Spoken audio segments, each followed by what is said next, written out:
He invitado a Manuel para hablar de Brasil, porque hemos estado viviendo esta campaña, estamos otra vez en un momento polarizado en América Latina. Tenemos las dos principales opciones en Brasil. Por un lado, Lula, que representa claramente la izquierda, y por otro lado, el actual presidente Bolsonaro, que representa todo lo opuesto. Realmente en Brasil se enfrentan la izquierda y la derecha. ¿Podemos ver algunas imágenes, por favor, de la campaña? Ayer yo veía cómo Lula se dirigía a los suyos, decía que la edad va avanzando y que uno se pone más sensible, ¿no? Estaba sensible Lula anoche, y su adversario político también está en grandes concentraciones. Brasil está a punto de definir su destino, y diría que también el latir del continente. Dependemos mucho de Brasil. Estoy también vía Zoom. Ya estamos en Zoom. ¿Me van a confirmar, por favor? ¿Estamos? ¿Sí? Perfecto. Le doy la bienvenida también a Breno Altman, periodista, fundador del sitio Opera Mundi, ex coordinador de comunicaciones de la campaña Lula Libre. Estoy con Breno. ¿Qué tal? Bienvenido, Breno. Hola, buenos días. Gracias por la invitación, Claudia. Es un gusto estar acá con usted y con la gente que nos acompaña por la razón. Gracias, Breno. Estamos acá con Manuel y conmigo, Claudia, para hablar de Brasil. Lo veo con una gran sonrisa. Me imagino que es la alegría de estos últimos días de campaña. ¿Qué ambiente se vive hoy en Brasil estos días? Mira, yo creo que hay una mezcla. Hay un sentimiento de optimismo, de esperanza por la parte de la mayoría del pueblo que da señales muy claros de desear que se va Bolsonaro y que se elija el expresidente Lula para un tercer gobierno. Por otro lado, hay tensión política también, porque hay que reconocer que el bolsonarismo tiene fuerza popular, capacidad organizativa y que amenaza la orden institucional, la orden constitucional del país. Hay un cierto temor de que Bolsonaro, por ejemplo, venga a hacer algo en contra de los resultados electorales el domingo por la noche, especialmente si Lula sale electo ya en la primera vuelta. Entonces, estamos con esa ambigüedad. Hay un sentimiento fuerte de esperanza por todo lo que significa en la historia del país el expresidente Lula, la esperanza de que pueda haber cambios después de años muy difíciles en la vida política acá. Hubo muertes en la campaña electoral, hay mucho enfrentamiento provocado por la ultraderecha bolsonarista. Entonces hay ese sentimiento de esperanza, ese sentimiento optimista, pero también hay mucha tensión. Y claro, hay también un poco de expectativa, ¿no? Porque no está claro, no es seguro el escenario si Lula sale electo ya en la primera vuelta o se va a una segunda vuelta para el 30 de octubre. Sí, Las porque encuestas no son muy precisas, no pueden ser muy exacto. precisas a ese respecto, Y porque Lula estaría por una cosita muy pequeña, por una distancia muy pequeña de sí, sí, sí. salir o no electo Y ya en eso la puede primera ser vuelta. aprovechado para activar el discurso del fraude. No será el único caso Brasil, lo vivimos también aquí en Bolivia en las elecciones del 2019, se lo vivió en Estados Unidos, se lo vivió en Colombia, y parece que es una estrategia, una mala estrategia, que sobrevuela los países el momento de una elección, una acusación de fraude que después no se prueba. Estoy también con Amílcar Salas Oroño, doctor en Ciencias Sociales y magíster en Ciencias Políticas por la Universidad de Sao Paulo, investigador de CELAC. Bienvenido también, Amílcar. ¿Compartes esta mirada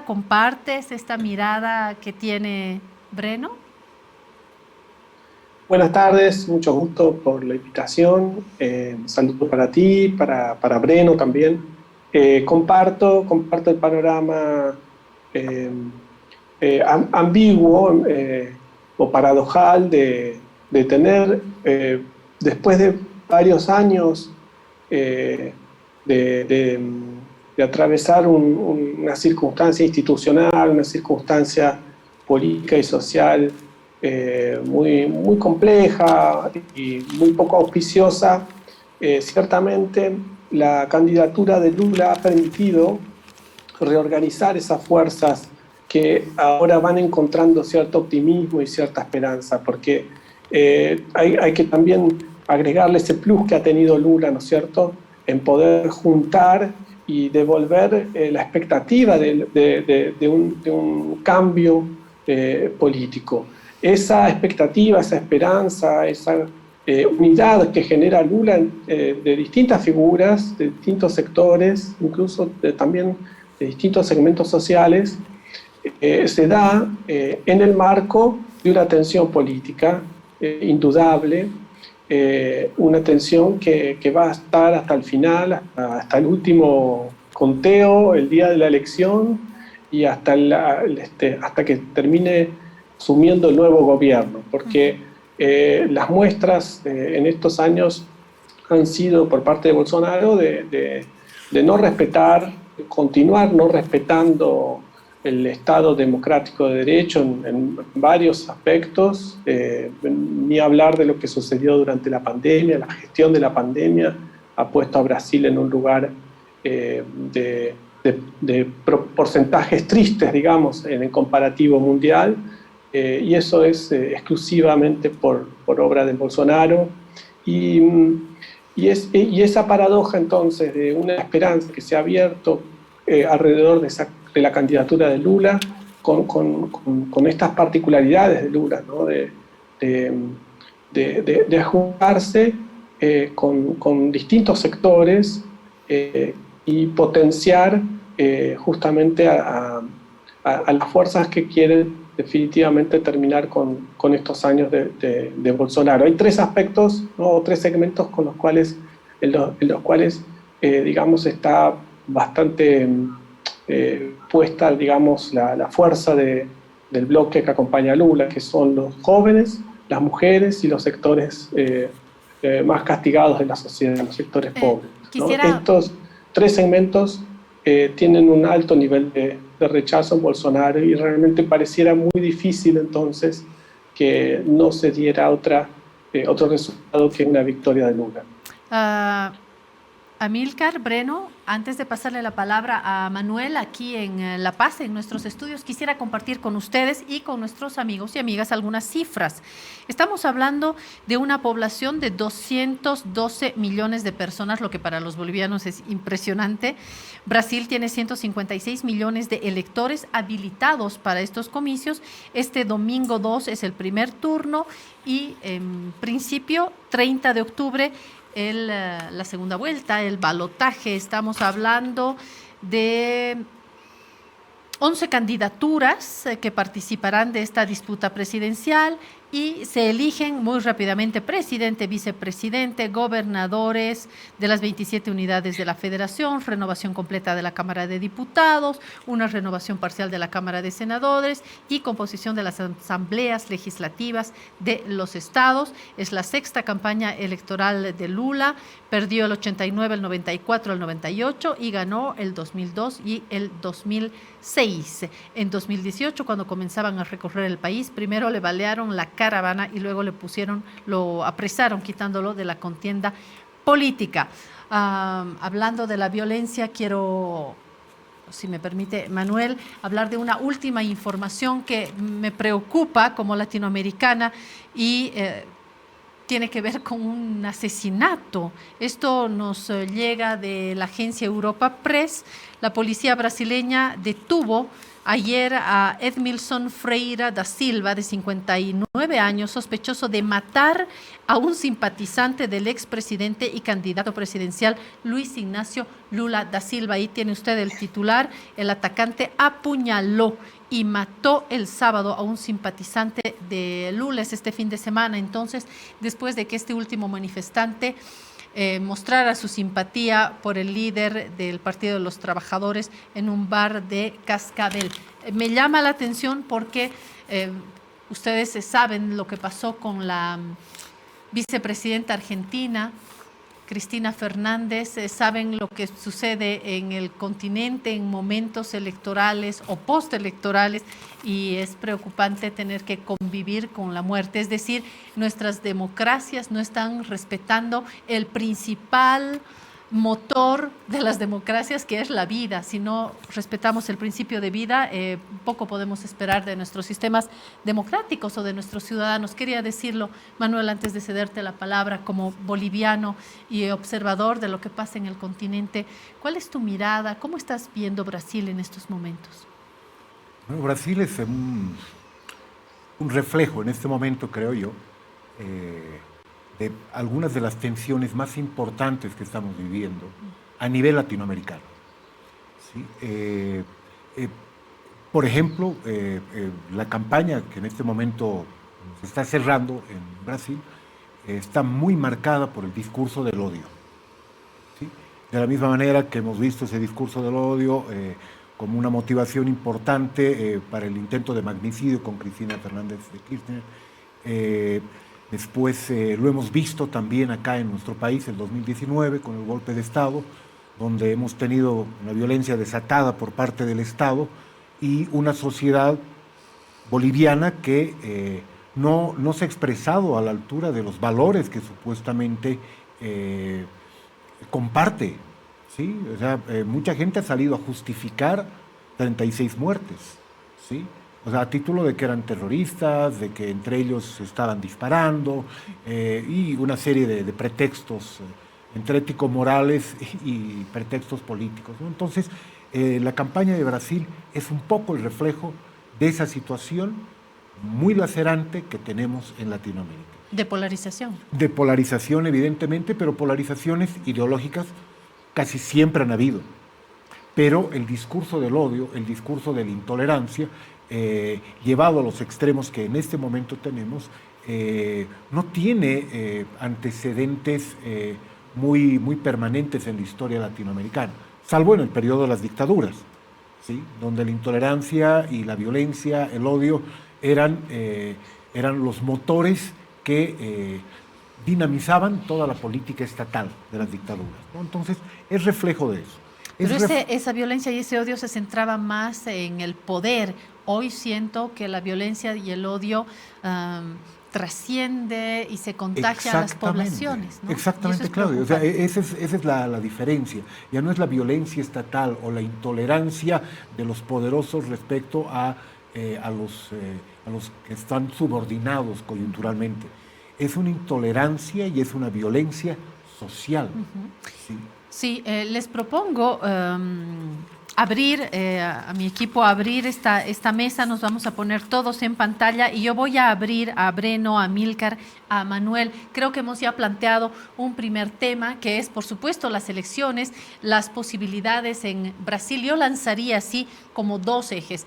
En primer lugar, los dos escenarios posibles del Brasil con Bolsonaro nuevamente, del Brasil con Lula después de haber estado Lula tanto tiempo en prisión, y la violencia y el odio. ¿Quién quiere hablar?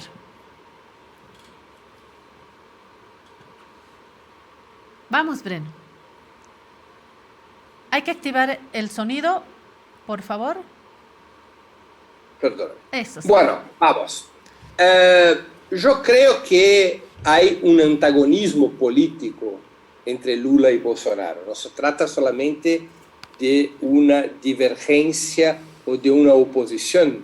Son dos proyectos antagónicos.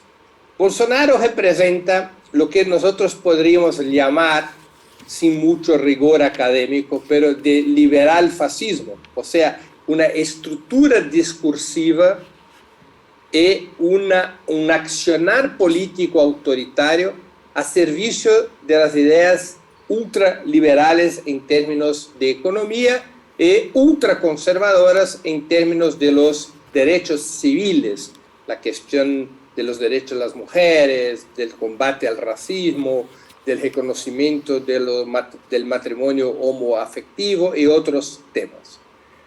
Lula representa antagónicamente otro camino.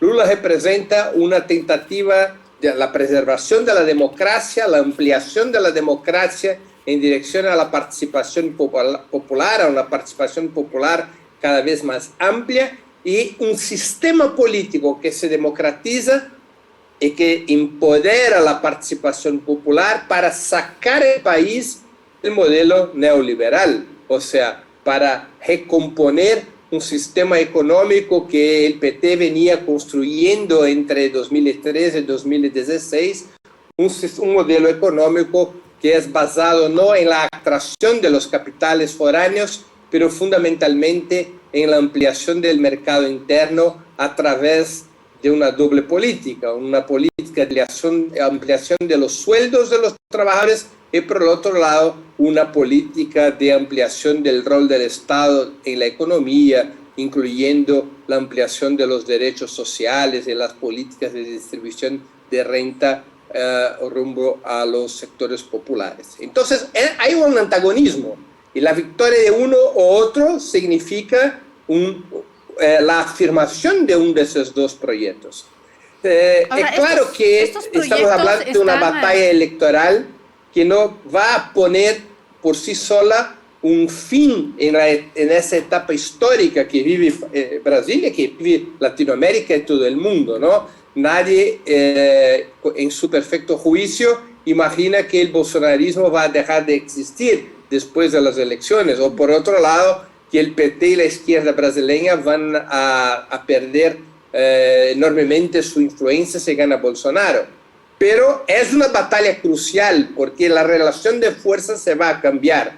Si gana Bolsonaro, eso va a ser, digamos, un pase libre, un aval para que siga adelante ese proyecto ultraliberal y el cambio de régimen político, un cambio, aunque despacio, aunque lento, un cambio para un Estado de tipo policial, aunque manteniendo una pantalla institucional. Un poco como ha funcionado Colombia a lo largo de su historia, especialmente después de la época conocida como la violencia, o sea, un Estado que tiene elecciones, que tiene libertad de prensa, que tiene libertad partidaria en términos formales, pero de verdad, cualquier uno que conoce la historia de Colombia sabe que se trataba de un Estado policial con una fuerte presencia paramilitar y mucha violencia política estatal y paraestatal. Entonces, eso representa a Bolsonaro y sería en ese sentido una derrota histórica de la izquierda brasileña. No sería poca cosa para Bolsonaro derrotar el líder histórico de la izquierda del país, el más importante líder popular de la historia brasileña, que es Lula. Por otro lado,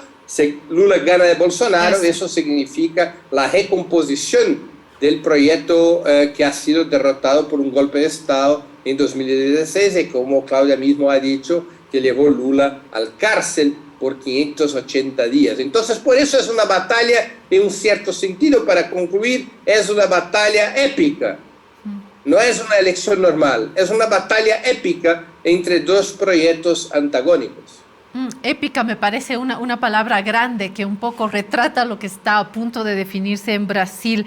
Me pregunto, Amílcar, ¿qué partes de las sociedades están realmente partidas? Es decir, tenemos a una derecha más conservadora, empresarial, con más poder, con más dinero, y del otro lado lo que asociamos más al pueblo, gente que vive de su trabajo. ¿Esta es una caricatura o hay sectores claramente definidos? Es decir, ¿qué Brasil es bolsonarista? ¿Qué Brasil es lulista en estos momentos, Amílcar?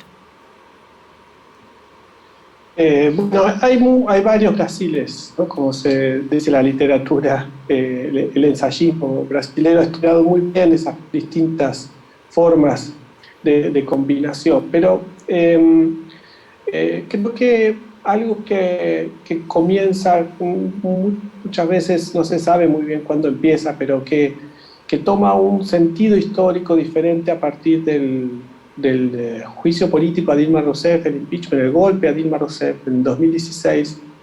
Comienza un periodo en el cual determinados sectores de la sociedad, haciendo justamente uso de un Estado democrático de derecho que ha entrado en cuestionamiento por justamente quitar de la primera magistratura de forma irregular, ilegal, a Dilma Rousseff. A partir de ese momento institucional de cierta endeblez y descaracterizado, es que comienzan sectores a ganar posición. Y esto vale tanto para quienes llegan al Poder Ejecutivo como también quienes terminan hoy en día organizando el debate parlamentario.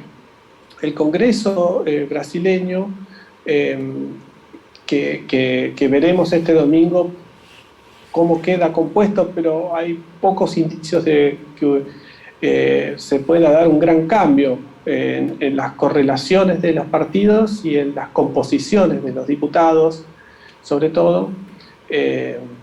Ese Congreso seguramente va a continuar con la marca que tuvo en estos años, que es quedar atado a los intereses privados y muy lejos de los intereses públicos que en esa casa se discuten.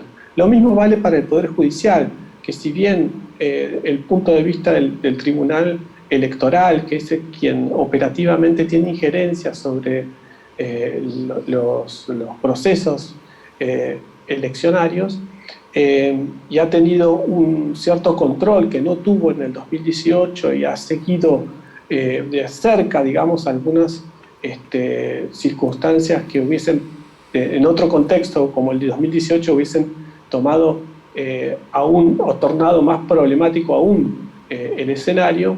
Más allá del comportamiento del Tribunal Superior Electoral, de proseguir Bolsonaro en el gobierno, habría 2 nuevos ministros en la Corte Suprema, los que ya se agregaron durante el periodo de Bolsonaro, con lo cual lo que quiero decir es que de continuar Bolsonaro, esos sectores que siguen, digamos, participativos en el Congreso, en los lugares institucionales, en la propia justicia, continuarán creciendo y continuarán afianzando esa perspectiva que es difícil de definir ideológicamente, pero que tiene una característica bastante, Breno hablaba del liberal fascismo, claramente antidemocráticos. Claramente tienen la intención, que hay una frase del propio Bolsonaro que siempre insiste con lo mismo: las minorías deben curvarse frente a las mayorías, como si no deberían existir las garantías, ¿no?, para los sectores que no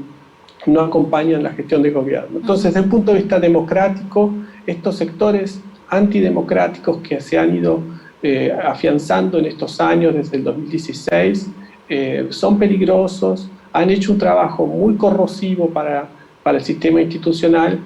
Y del otro lado, ese pueblo que acompaña a Lula, ese pueblo, porque efectivamente es así, los sectores populares o aquellos de menores ingresos son los que presentan un nivel de rechazo cercano al 60% de Bolsonaro, son aquellos que optan por Lula de forma espontánea en las preguntas, y son los que han compuesto en los últimos episodios electorales buena parte del voto firme y estructural del Partido de los Trabajadores, ¿no? Eso también habrá un mapa electoral que será bastante claro respecto de la fuerza que tiene también Lula como candidato y como expresión de un determinado frente político en las regiones más postergadas del país. En esas regiones es donde esa identificación continúa muy fuerte, y continúa fuerte no por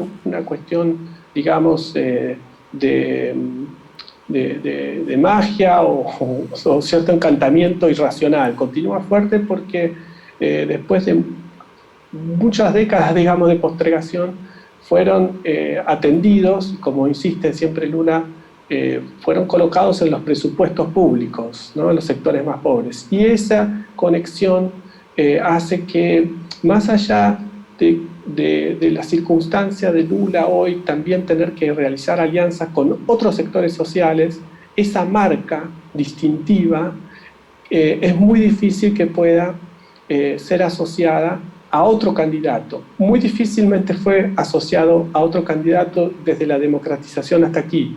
Continúa estando fuertemente ligada a Luis Ignacio Lula da Silva. Entonces, por el lado del pueblo, ese pueblo trabajador, pobre, es muy difícil también distinguir, ¿no?, qué queda del concepto del trabajador, ¿no?, después de la pandemia, después de toda la desorganización del capitalismo contemporáneo, pero esa identificación de Lula y la otra, aquellos sectores que se organizan detrás del proyecto de Bolsonaro, si uno los compara, realmente no queda duda que hay una sola opción, digamos, propiamente democrática y progresista en esta coyuntura. Lo digo pensando también en esta semana que va a ser muy crucial. Los poquitos votos que señalaba Breno, o eventual, estamos hablando de millones, que harían definitivamente despejar una victoria en el primer turno. Gracias, Amílcar Salas Oroño, doctor en Ciencias Sociales y magíster en Ciencia Política. Y también mi agradecimiento a Breno Altman, periodista fundador del sitio Opera Mundi y ex coordinador de comunicaciones de la campaña Lula Libre. Les invitaré la próxima semana cuando tengamos ya las cartas sobre la mesa, cuando el pueblo brasileño se haya expresado en, esperemos, una gran fiesta democrática, y ahí veremos con resultados. Las gracias a ambos por su participación en el programa. Gracias a ustedes. Y nos vemos pronto. A Manuel le quiero hacer la última pregunta que tiene que ver con el continente. ¿Qué pasa, Manuel, según tu mirada, si gana Bolsonaro o si gana Lula da Silva en términos de política ya regional? ¿Tienes alguna mirada? Yo creo que el escenario más probable, sea en una primera o en una segunda vuelta, es la victoria de Lula. Obviamente no hay que descartar la segunda posibilidad, pero los números y la tendencia muestra una gran posibilidad de que Lula salga victorioso, incluso en una primera vuelta. Yo creo que va a significar un fortalecimiento muy grande de ciertas lógicas políticas que se están dando a nivel latinoamericano. Porque hay que recordar que por el peso específico político, económico, poblacional que tiene Brasil, es fundamental para marcar la línea hacia donde se dirige el continente. Y tenemos que recordar que Brasil es parte de las BRICS, ¿sí? de esta organización donde está Brasil, Rusia, India, China, Sudáfrica. Entonces, con un Brasil en las BRICS, un Lula que siempre ha tenido una visión mucho más progresista, pero también mucho más integracionista, es muy previsible que pueda conducir al continente hacia un escenario post-hegemónico, como el que hemos estado viviendo hasta ahora. Es el escenario que se está abriendo como resultado del conflicto en Ucrania. Y por otro lado, evidentemente se van a fortalecer mucho las dinámicas de coordinación dentro de Latinoamérica para poder quizá finalmente ir consolidando algunos de los principales proyectos que se tenían en la primera ola progresista. Eso significa avanzar hacia un mercado común, significa avanzar quizá hacia mecanismos de coordinación financiera, hacia mecanismos de integración de infraestructura e integración energética. Es decir, tenemos un escenario muy